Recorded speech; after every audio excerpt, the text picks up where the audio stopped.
Hi, I'm Max. And I'm Skylar. Recently, we decided to start watching Bob's Burgers to see what it was all about. And it didn't take us long to become completely obsessed with the show. But one of the things we love the most about the show is the brilliant end credit sequences. Which is why we created this podcast. Each week, we're going episode by episode to talk about the elaborate end credits. We're excited to have you join us right here on Bob's Credits. We'll make sure the Bob's Burgers end credits get the credit they're due. All right! I'm in love with Chip Chipperoo, push and pull like a magnet do. That was just for you, Skylar, because last week you didn't know the song. So I had to be like, I had to give you something that you would absolutely Did you like know. my dance? Yeah, well, that's the thing. So that was... Tell him. Skylar has this thing where no matter where or when or what time you start playing Shape of You by Ed Sheeran, she can't help but like not start like shaking her shoulders and like it's like this... it doesn't matter.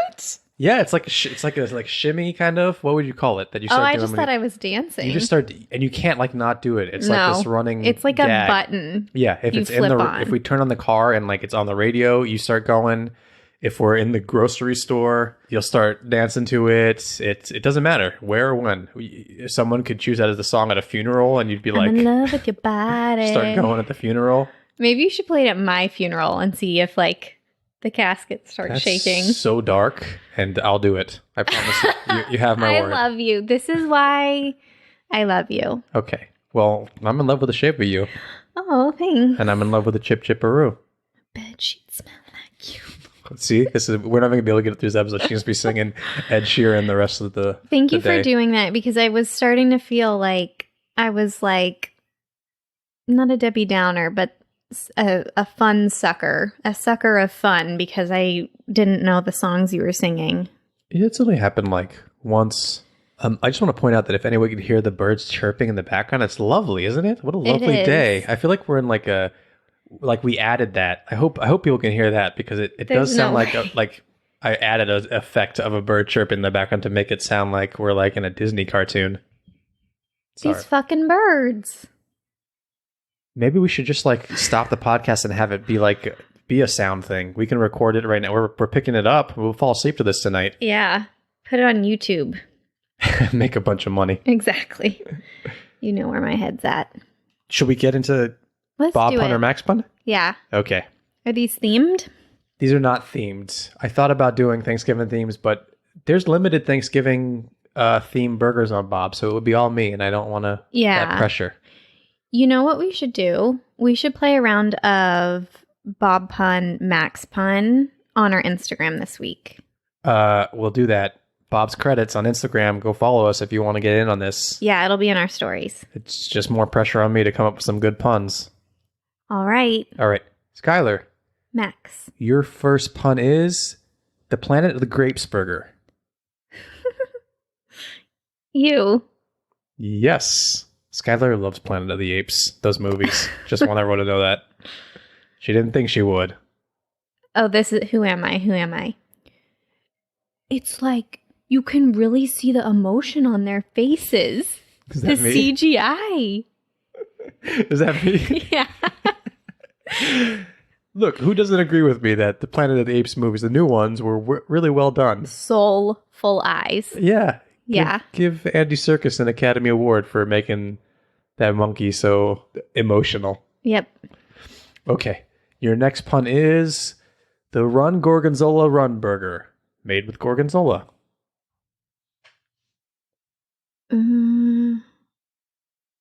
Bob? Yes. Oh my God. That was just luck. I think I have to sing this one. Cucumber, cumber time, burger.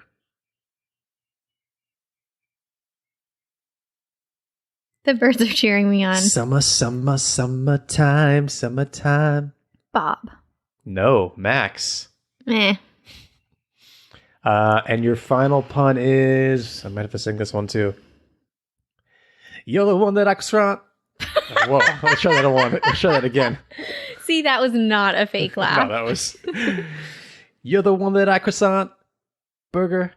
Ugh. Ooh, ooh, ooh. Anthony Bourdain Would not like a croissant burger. He would not. He does not like a brioche bun. Like, it's too buttery. I think I would like a burger in between a little croissant buns. I think you would. I think I'm more on Anthony Bourdain's side. Like, you don't want... I don't think a burger should be that way, but I'm saying is I'm not going to like not enjoy it that way. If I put it in front of you. Yeah. I'm going to go Max. Yes. Yeah, I don't think Bob could go there either. Also, I feel like he kind of worships Anthony Bourdain. That's never been said, but I just feel like I know Bob's heart a little bit. But Anthony Bourdain wouldn't approve of most of Bob's burgers. No. He just wants straight But don't say that to Bob. No. And do you think Bob, when he's making the puns, takes the ingredients? Like, because that's harder for him. I just get to come up with a pun, but he has to cook that burger for the day. So when he's coming up with the burger of the day, do you think he keeps the ingredient in mind? Do you think he starts with the ingredient and then goes to the pun? He starts with the ingredient because if you'll remember, the one when Tina gets addicted to caffeine, the Gouda one. The Gouda one, like he's like, I have Gouda, you know. So I feel like you can do both, but I feel like he takes kind of what he's ordered. So he goes to the farmer's market at the wharf in the morning. He picks out something stands out. He goes, I'm going to make the burger of the day with this. Then he goes back and does the pun. I think that's logical. What a nice little routine for Bob. I love the image of him with some farmer's market bags on his shoulders. So what time do you think the restaurant opens in the morning?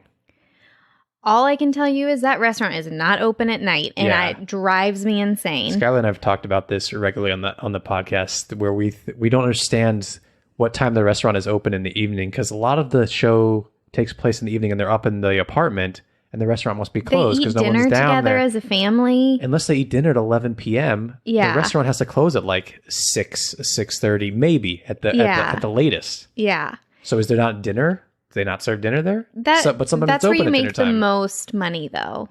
Who knows? Wait, you asked me a question that I wanted to answer. About what time it opens.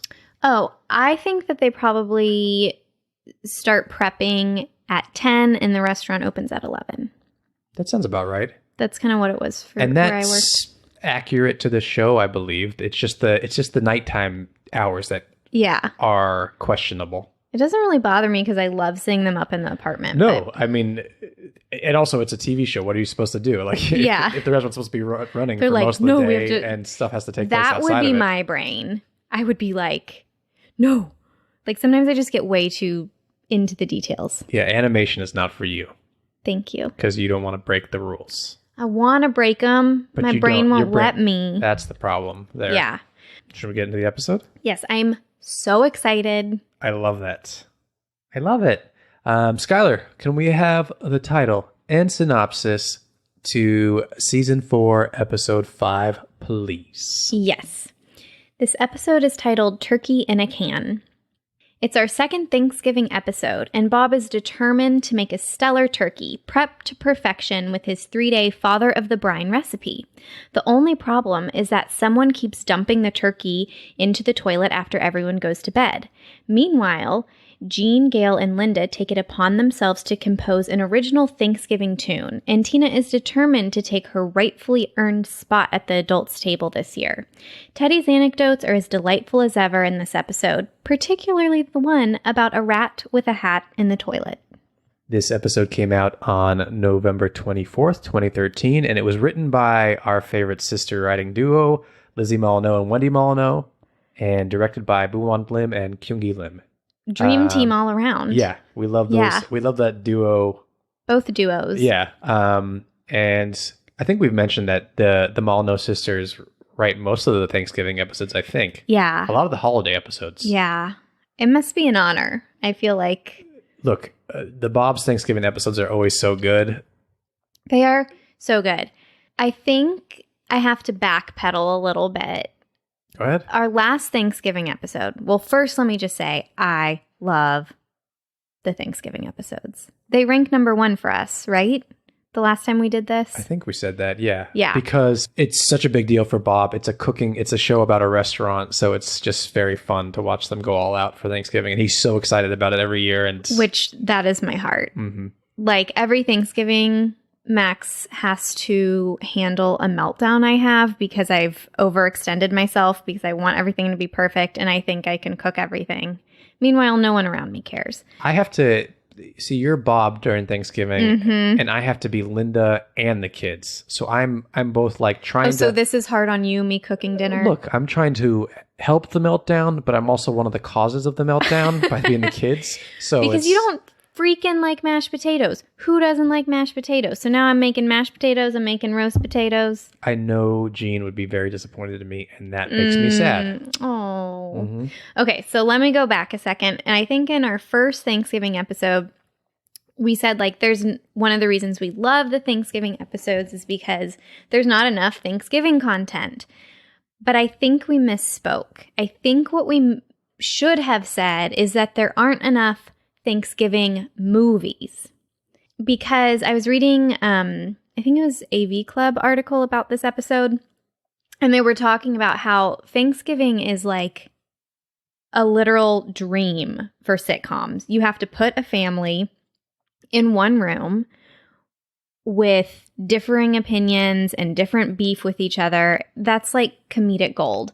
So then I started thinking like, we do have more TV Thanksgiving things. Yeah. Friends had a bunch of Thanksgiving episodes.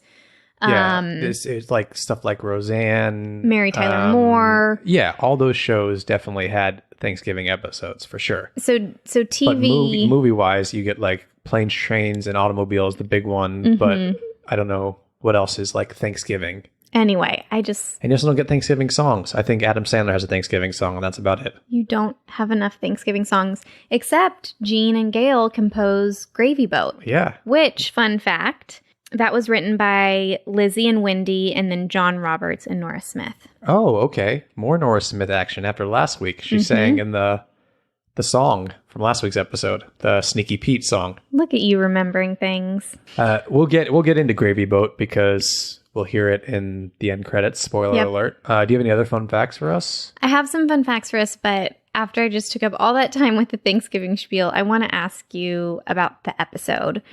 Where do you rank this Thanksgiving episode? What do you love about it? Do you even like it? Well, it's tough. I think at some point we should do kind of like a poll about holiday episodes and what everyone's favorite ones are, because I can't think off the top of my head. There's so many seasons now, and I can't think off the top of the head, which like this season 11, the most recent season.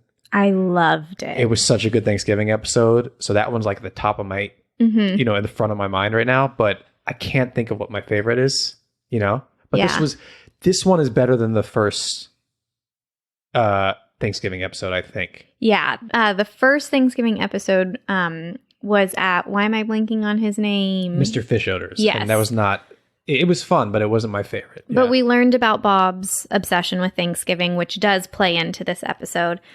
You guys know I am a sap for sappy endings, and the payoff of Bob, like toilet training this turkey, afraid that Tina is growing up too fast. It just hit me right in the heart. And I think we all knew that the culprit of the turkey toilet situation was Bob, probably midway through the episode, but I didn't expect the toilet training thing, and that was like a really fresh and fun way to tie in this little runner with the Ace story. I loved that. It's what Bob's Burgers excels at, and that's all that humor with so much heart and so much, like, it's so incredible that Thanksgiving, this big family time, he's trying to have this perfect meal for his family,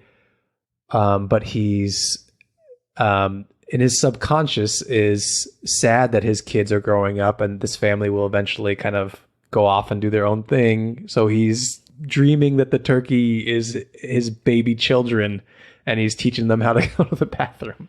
It's so. Oh my gosh! And I love that Linda couldn't potty train because the poop makes her vomit. There's lots of love Linda that gag detail. Moments. Yeah, we learn a lot kind of about their younger parenting life, and I think, although this show is about family, I don't think we have a ton of moments where we kind of get Linda and Bob stepping back from the chaos and talking about parenthood. So this felt like a moment for me. A lot of seasons after this, there is a moment where they're like in the kitchen sink. They're in the kitchen sink. They're doing dishes or something, and they kind of turn to each other and they're like, this is hard. This parenting thing is harder than I thought. And it's such a standout moment to me because I'm like, oh, like we actually don't have a lot of conversations about them talking about it like we would in a drama. And they're really satisfying. And I felt the same way about this episode. It's so well written. And also the voice acting performances are always good and make it so real. Amazing for animated characters. Yeah. Yeah. Amazing one-liners all throughout this episode. Everyone is excelling at being themselves. It's hard to watch your kids grow up and leave the nest and when you've taken care of them. You know? From experience? Well, I feel like Skylar caught me once sleepwalking and I had taken a baguette outside because I thought it was Biscuit on a leash. Because he doesn't need me to do that for him anymore. Oh. Any other fun facts for us here? Anything else we want to talk about with this episode? Yeah. A few little fun facts. So this is the first food pun other than his daily burgers ever. We have the father of the brine for the turkey. Yeah. And this is also the 6th episode that doesn't have a burger of the day visible.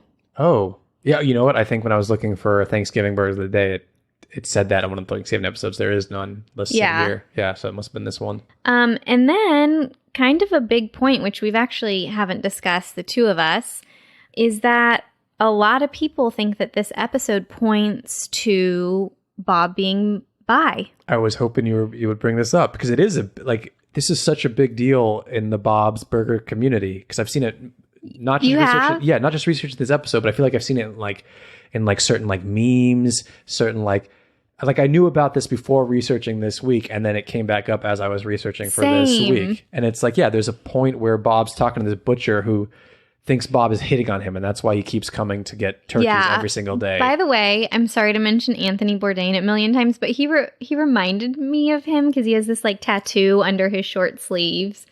I'm kind of shipping them, I gotta say. Yeah, well, that's the thing, and it's there's a certain point where Bob says, the guy's saying, okay, let's just do this, and Bob's like, wait, but you're out of my league. You're too good for me. And I'm straight. Well, he's mostly straight or somewhat straight or yeah. And it's Bob's a little sexually fluid and it's great. I love that. And I think when the butcher guy's like, let's do this. Let's go run away together. He's like, no. Well, yeah, maybe. And then he's like, call me. And he's like, no. He's like, okay, yeah, I might call you. I think what's kind of important about it too is that he's not conflicted because it's a man hitting on him. He's conflicted. Mm-hmm. It's because he's married. Is where he's really going no, I can't. I'm I'm married. But it's not like you're a man hitting on me. That's the reason why. Exactly. I'm strictly into women. Right. He's not doing the toxic masculine thing I could never. And that's what's so freaking refreshing about this, because particularly not in family sitcoms, it's so rare to have a patriarchal figure that's bi. We don't see a lot of bi-ness on television. I think it's way more common to have this person's gay, and I like the idea that his sexuality is just fluid. Yeah, and it's just a funny moment. I think it's a real and genuine moment. Before this episode, did you think Bob was bi? No, but it's not I wasn't thinking Bob's definitely a straight. I don't know. I wasn't thinking the labels on Bob. That's why that's why it's an interesting moment. I just think it's very well done. Yeah. I love it. And whether the community is reading too much into it, it doesn't matter. Or it's just written to be. I think it's a great moment, and I think I love reading into it. I love seeing it that way. I love reading into it. I love that they had this moment and decided to not make it toxic, because I also think that when people are this is our family, this show is about a family, we never get to see other parts of people. And I just have to say, I love Bob and his love of cooking so much. And I really just want to make a 3-day brine, and I just want you to be like so happy that I spent 3 days on a turkey and you would not care in the slightest, and you'd be like, we can just get takeout, and then my heart would break because I don't want takeout. I want to cook for you. Hey, make a 3-day brine this week. I'll eat it. Okay. Not just the brine. Like I'm not gonna like drink it. Yeah, I'll eat whatever you put the brine on, or soak in the brine. Should we get into these end credits? Yeah.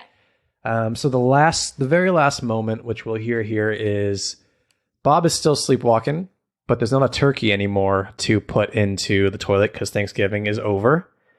And this time he is potty training Gene, so he needs a slightly different object. A little more squigglier. Yeah, it's got to feel different. So he's got one of Gail's cats. Okay, Gene, time to go poo-poo. Okay, I'm going to stop it there already. Oh my God, you have something good. What? Your eyes are just like lit up. No, I just love that you immediately know this is a Gene song because you've got his classic sound effects like the dog barking. I was just going to ask you what that was, but let's listen to it again. Rough. Okay. Okay, Gene, time to go poo-poo.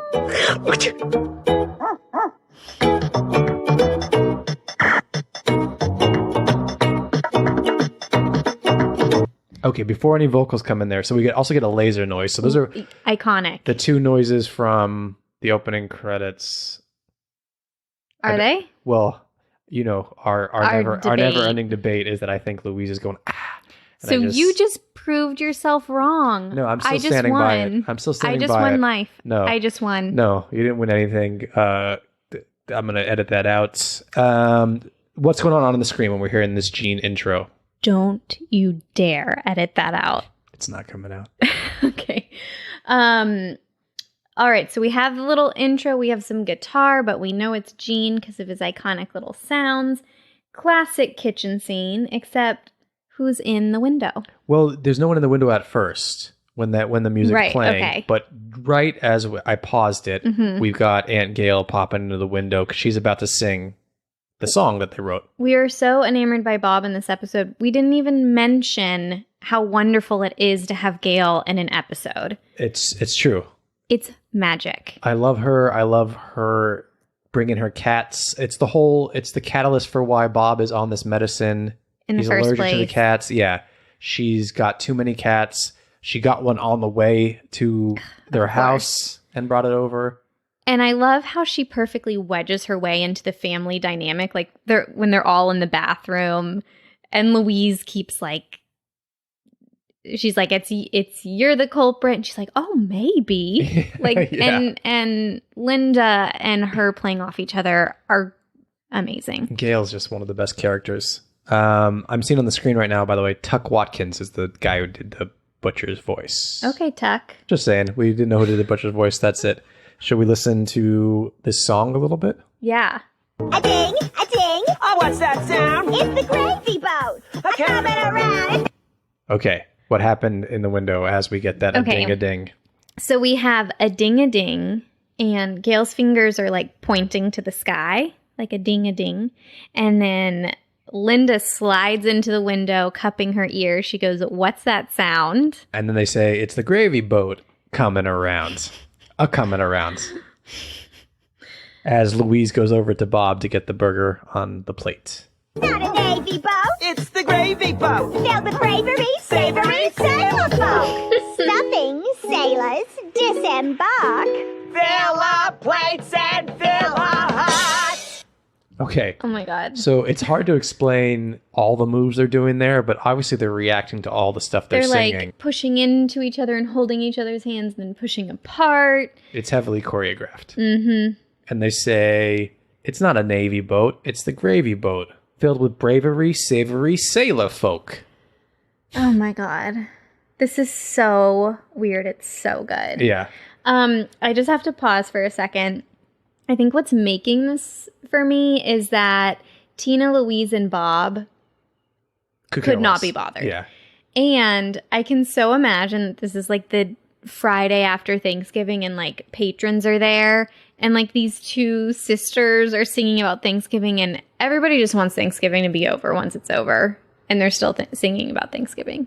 Do you think Bob has some kind of Thanksgiving leftover burger situation happening? Oh, he totally does one of those cranberry sauce stuffing burger situations. Yeah. Yeah. Let me see if I can think of what he would call that. The leftovers. The Cran Drescher burger. What the hell is that? Fran Drescher. Who's that? The nanny. Oh. Come on. Great sitcom.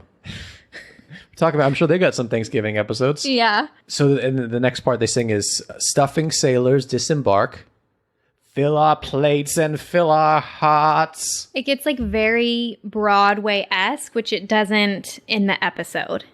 It doesn't? It doesn't? I think it... They should repeat it doesn't to me.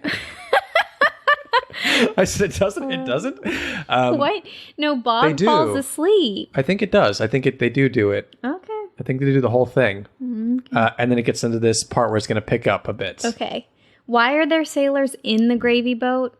It just kind of... It doesn't make sense. They just say it's not a Navy boat. Yeah, it's not a Navy boat, but it's the gravy boat. But it's still filled with bravery, savory sailor folk. So the sailors are... Just because it's not a Navy boat doesn't mean that the sailors aren't in it. It's a type of boat. It's a gravy boat, and the sailors are in it. Look, I'm just glad they didn't make a seaman joke. I know. I mean, assume that's kind of what they're like alluding towards, almost. Don't ruin gravy for me. You don't think with sailors in your mouth, maybe What? sailors in your mouth is semen in your mouth. Yeah. Do you think they originally did that and they was like, that's too much? That's so gross. They were like, we just had Bob covered in spit. I feel like it was really originally like saying semen. And then it was like, nah, it's too much. It's too much. It is too much. This just makes it like weird and quirky. It still means the same thing. If you just... Well, I like to think they're actually little men in the gravy. Yeah. Like Honey, men, I Shrunk the Kids situation. Right. Like men that are out at sea. So would you call them seamen? Max, I'm not disagreeing with you. Okay. I just prefer the image of little men in Navy uniform swimming in gravy, okay? Little seamen. Okay, let's hear them sing about the seamen. Okay. Sailors in your mouth, sailors in your mouth. That's what Thanksgiving is all about. Oh Okay. my God. Is that what Thanksgiving is all about? That's what it's all about. That they do not play that part in the episode. They do. No. I'm pretty sure. You want me to go What do you back? want to bet? What do you want to bet? 1, 2, 3, 4.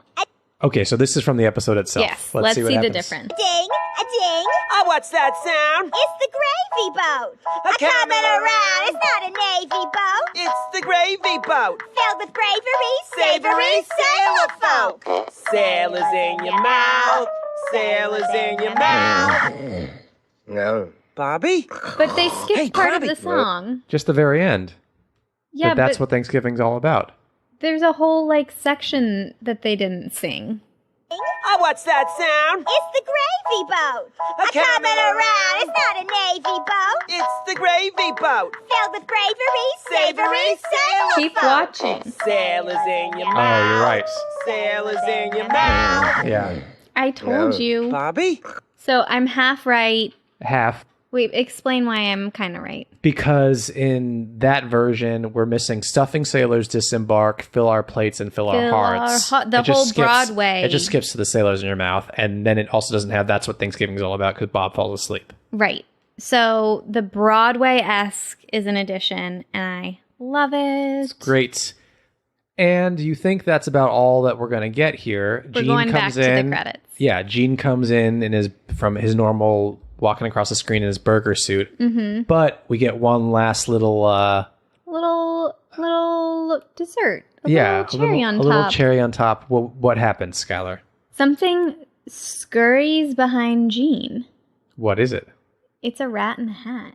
Because Because when Bob is prepping his like second round of turkeys, Teddy explains that on one of his jobs, he's seen a rat in a hat in the toilet. Actually, a rat with two different hats, two different times. Not two hats at the same time, one hat two different times. I love that little. We were watching it this week, and I said, "Well, ran across the screen. Was that just one of Gail's cats?" And I just assumed it was, but didn't go back. And then you looked at it closer this week and told me it was a rat in a hat. I was like, "That's awesome." It's so good because the obvious choice would have been the cats because that's the whole plot is that Bob is allergic to the cats. Yeah. So those are the end credits to Turkey in a Can. I have a question for you. Yeah. What do you think's a better Thanksgiving song? Gravy Boat or Pass the Cranberry Sauce? I like Pass the Cranberry Sauce. It's so good. Yeah, but this that one is was so phenomenal. good. I agree. It's just, look, they should both be in the same show, whatever the musical is. It could be a full Thanksgiving musical. See, there isn't enough Thanksgiving musical content. There needs to be just a Thanksgiving musical on Broadway. Yeah, duh. All right. That everyone goes to every November. It's just like the biggest thing. Yeah. And then the rest of the year, people are like, oh, watch this. So lucrative. Highlights, lowlights. Oh, you know what? I have a little treat for you before we get into highlights and lowlights. So the band The National did like an official cover of Gravy Boats. What? Yeah, you know the band The National, they kind of have like a deep voice. They're very it's very like Leonard Cohen-esque almost. Oh my God, this has made my day. The video is amazing, so I'll post it in our links. Maybe I'll even post it on our Instagram at some point. But the video has like official animation, but it's so funny to hear So are they just Bob's fans? I guess so. And The National like is so like they're serious. So sad, yeah, and so it becomes such a serious, sad song. Let's God, this is amazing. Sailors in your mind, what Thanksgiving's all about. Tina is pensive. Sailors in your mind. Wait, this is the best video I've ever seen. I gotta post it. What Thanksgiving's all about. Oh my God, it's a mouth. Do you see the tonsil? Yeah, so they're dressed as the sailors in the gravy, and someone is eating them. It's like they're on a stage, but it's like a mouth. It's a great video. Why? And it's got all the characters is this the in best it. thing to ever exist? It's so funny. Thank you for finding this. You're welcome. It reminds me of like a Good Will Hunting song. Sails in your mouth. Like Elliott Smith. Yeah. It reminds me of a lie in bed and cry. A lion bed? Lie in bed. I was like, lie in bed. So let's talk about these end credits. Highlights, lowlights. Okay, obviously the song is amazing, but that rat in the hat. It kicks it. It's made the point go a little bit higher for me. Mm-hmm. The points. I don't know that I really have that many. I don't have any lowlights about it. I'm trying to think if there's anything from the episode that I would have liked to see that isn't in there, but I think what I also love about it is that, you know, like I said in the beginning, like Thanksgiving is about cramming a bunch of people in one room. And this is totally how I see Gail and Linda behaving the whole weekend. Like, Linda probably needs to be helping with something, but she's singing a Gravy Boat song instead. yeah, she's got someone to sing with too. Yeah. That's great. Should we score them? Yeah. Okay. You can go first. Okay. We score on a scale of 1 to 10 H's at the end of Tina's I'm going to give these end credits a 9 H's. Wow. They're not 100% perfect for me, but they're incredible credits. I'm going to give him a 9.75. 9.75. What brought you down 0.25? I just think there's others that are like I'm ecstatic about. I don't know. I think on a different day, I could have said they're a 10. I think the song is so good. I love the Broadway edition. I love the rat. Fine, a 10. You're going to give it a 10? Yeah.